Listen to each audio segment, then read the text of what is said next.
Selamat datang di sesi diskursus. Nah, hari ini kita akan membedah sebuah gagasan yang sebetulnya sangat provokatif ya dari materi yang kita punya. Bahwa negara melalui kebijakannya itu secara efektif membunuh warganya sendiri. Tentu ini bukan pembunuhan dengan senjata, tapi sebuah konsep yang lebih dalam, yaitu kekerasan struktural. Ini kondisi di mana kebijakan, misalnya upah rendah, akses kesehatan dan pendidikan yang sulit, lalu birokrasi yang rumit, itu semua menciptakan penderitaan yang sistematis. Dan ya pada akhirnya bisa berujung pada kematian tidak langsung. Dan, nah, disinilah titik diskusinya. Pertanyaan utamanya kan jadi begini. Apakah penderitaan ini, terutama yang dialami para pekerja miskin, mereka yang kerja keras tapi hidupnya tetap sulit, itu hasil dari sebuah sistem yang, katakanlah, memang sengaja dirancang untuk meminggirkan mereka, atau apakah ini sebetulnya cuma konsekuensi tragis yang tidak diinginkan dari sistem birokrasi dan ekonomi yang logikanya cacat? Jadi sistemnya berjalan tanpa empati, tapi tidak sepenuhnya didasari niat jahat. Saya akan berargumen dari posisi yang pertama. Saya melihat ini sebagai manifestasi nyata dari kekerasan struktural. Kebijakan negara yang polanya itu-itu saja dan konsisten merugikan rakyat kecil, itu bukan kegagalan sistem. Itu pilihan sadar yang memprioritaskan kepentingan segelintir elit. Makanya, negara secara moral ya bertanggung jawab penuh. Sementara saya sama sekali tidak menyangkal penderitaan itu nyata dan masif, saya akan berargumen bahwa melabelinya sebagai pembunuhan itu sebuah penyederhanaan yang menurut saya agak berbahaya. Analisisnya bisa jadi kabur. Saya melihat masalahnya jauh lebih kompleks, berakar pada logika birokrasi yang dingin, pilihan-pilihan teknis dalam mengukur kesejahteraan, dan dilema kebijakan yang tidak sesederhana hitam putih. Baik, mari kita mulai dari posisi saya. Gini, bagi saya, kita harus memperluas cara kita memandang kekerasan. Kekerasan itu tidak harus selalu fisik kan? Dalam sosiologi kritis, ada konsep, kekerasan struktural. Ini adalah kekerasan yang ditimbulkan oleh sistem itu sendiri. Misalnya, ketika seseorang meninggal karena tidak mampu bayar rumah sakit, atau harapan hidup sekelompok orang lebih rendah karena upahnya minim, siapa pelakunya? Tidak ada satu orang yang bisa ditunjuk. Pelakunya ya struktur, sistem, kebijakan. Kebijakan upah murah itu kan bukan fenomena alam, itu pilihan politik. Nah, ini membawa kita ke konsep lain yang disebut biopolitik. Sederhananya, ini gagasan kalau negara modern itu mengatur kehidupan itu sendiri, kesehatan, angka kelahiran, harapan hidup. Jadi ketika negara membuat kebijakan yang membuat satu kelompok jadi rentan demi, katakanlah pertumbuhan ekonomi, itu adalah bentuk kontrol atas hidup itu sendiri yang hidupnya diprioritaskan. Dan siapa yang ya boleh dikorbankan. Jadi pembiaran pun itu sebuah tindakan aktif. Oke, saya setuju. Kita perlu melihat melampaui kekerasan fisik. Dampak dari kebijakan ini memang sangat merusak. Penderitaan para pekerja miskin itu nyata, tidak bisa dibantah. Namun, disinilah pentingnya presisi bahasa. Menggunakan istilah pembunuhan atau menyiratkan adanya niat jahat terencana, itu berisiko membawa kita ke perdebatan retorika, bukan analisis kebijakan yang tajam. Ini mengingatkan saya pada gagasan Hannah Arendt tentang banalitas kejahatan.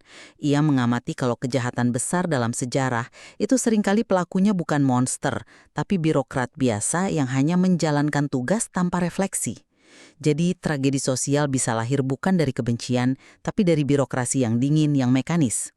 Contohnya soal data kemiskinan.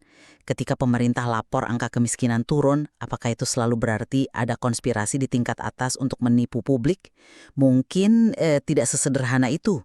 Bisa jadi ini hasil dari pilihan metodologis. Sebentar, maksud Anda dengan pilihan metodologis itu apa? Begini, ada dua cara umum untuk mengukur kemiskinan.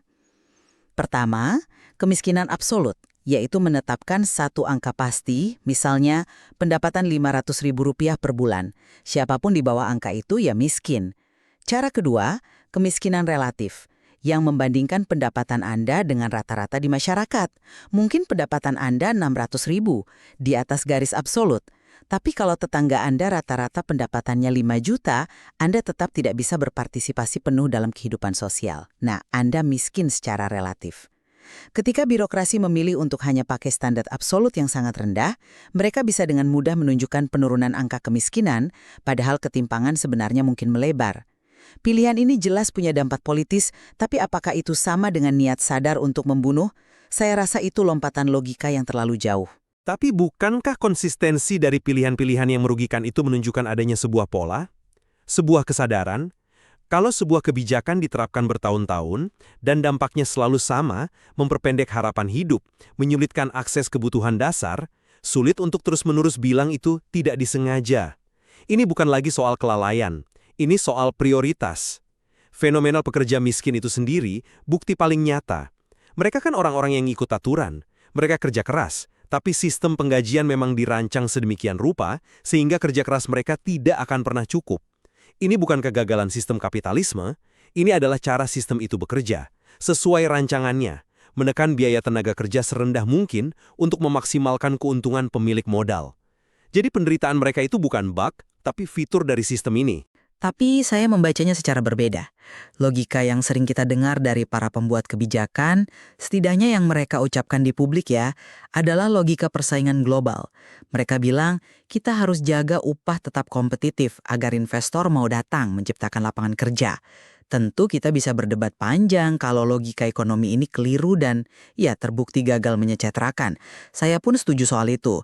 Tapi tujuan yang mereka nyatakan bukan mari kita menindas rakyat, melainkan mari kita kejar pertumbuhan ekonomi. Ini sebuah tragedi prioritas yang salah kaprah, sebuah sistem yang kehilangan hati nuraninya, bukan sebuah rencana jahat yang terorganisir. Ini lebih seperti mesin raksasa yang berjalan sendiri, tanpa ada yang peduli siapa yang terlindas, bukan mesin yang sengaja diarahkan untuk melindas. Tapi mesin itu tidak jalan sendiri. Ada masinisnya, ada yang merancang, ada yang terus memberinya bahan bakar. Dan ini membawa kita ke poin kedua, soal data dan statistik. Saya berpendapat bahwa penggunaan angka-angka itu seringkali bukan lagi alat ukur, melainkan alat kekuasaan. Ini yang disebut kekerasan simbolik. Bisa tolong jelaskan apa itu kekerasan simbolik dalam konteks ini? Tentu, kekerasan simbolik itu terjadi ketika pihak yang berkuasa memaksakan cara pandang mereka kepada yang dikuasai, dan yang dikuasai menerimanya sebagai sesuatu yang normal.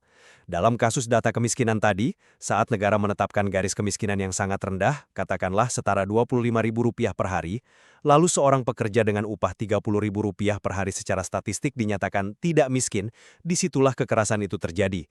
Negara secara aktif menciptakan realitas palsu di atas kertas. Si pekerja itu tahu hidupnya susah, tapi negara bilang, Anda tidak miskin. Tujuannya bukan untuk memahami penderitaan, tapi untuk mengelola citra. Data tidak lagi jadi senter yang menerangi masalah, tapi jadi selimut yang menyembunyikannya. Ini secara efektif membungkam protes. Oke, argumen itu sangat kuat, terutama soal dampak politisnya. Tapi, apakah kita sudah mempertimbangkan kemungkinan lain selain konspirasi terpusat? Mungkin ini gejala dari apa yang oleh para ahli disebut fetisisme indikator? Fetisisme indikator? Maksudnya? Maksudnya, para birokrat di dari sistem itu jadi terobsesi, bahkan memuja indikator atau angka itu sendiri. Mereka lupa dengan realitas yang seharusnya diwakili angka itu.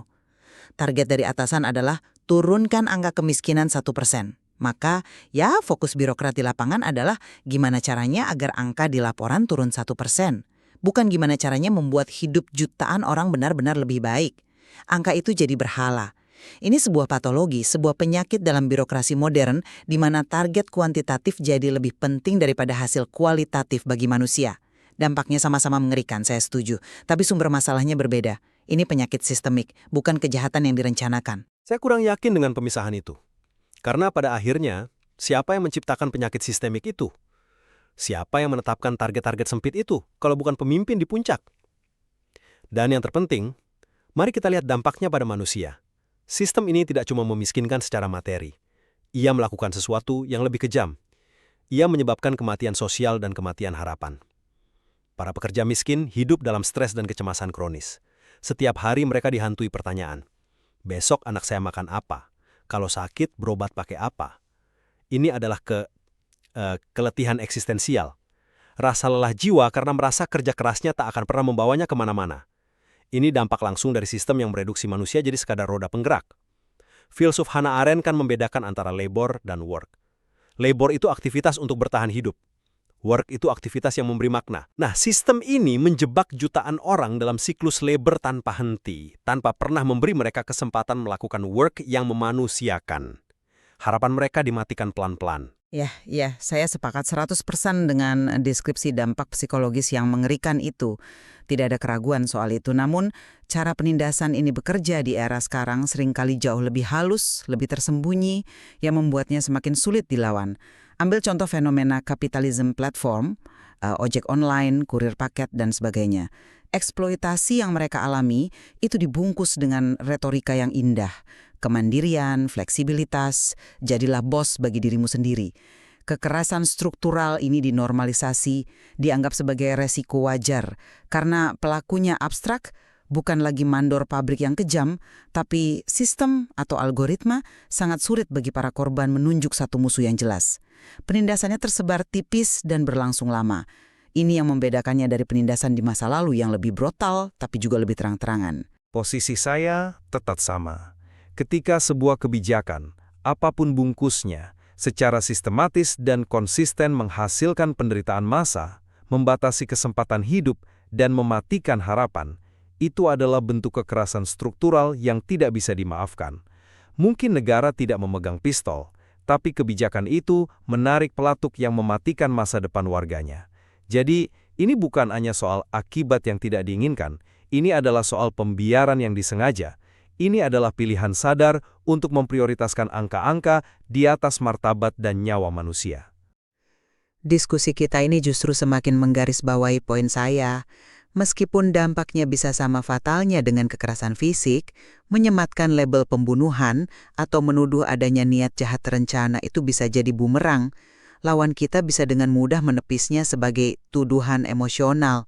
Jauh lebih kuat jika kita membongkar masalah ini dengan presisi, menunjukkan bagaimana logika sistem ini cacat, bagaimana prioritas kebijakan ini keliru, dan bagaimana patologi birokrasi ini secara nyata mengabaikan penderitaan manusia. Fokus kita seharusnya membangun argumen yang tak terbantahkan untuk menuntut reformasi struktural yang fundamental. Saya bisa melihat ada perbedaan mendasar dalam cara kita memandang akar masalahnya. Apakah ini sebuah kejahatan sistemik yang didasari pilihan sadar, atau sebuah kegagalan sistemik yang lahir dari logika yang cacat? Namun terlepas dari perbedaan itu, kedua perspektif kita sama-sama tiba pada satu kesimpulan yang sama. Fenomena pekerja miskin ini adalah sebuah krisis moral yang sangat serius. Tepat sekali. Ini adalah krisis yang menguji fondasi paling dasar dari kontrak sosial antara negara dan warganya. Materi ini memaksa kita semua untuk terus-menerus bertanya, untuk siapa sebenarnya negara ini bekerja? Dan pada akhirnya, kita harus selalu ingat bahwa kesejahteraan dan martabat manusia tidak akan pernah bisa dan tidak seharusnya direduksi hanya menjadi sekedar angka-angka dalam sebuah laporan statistik.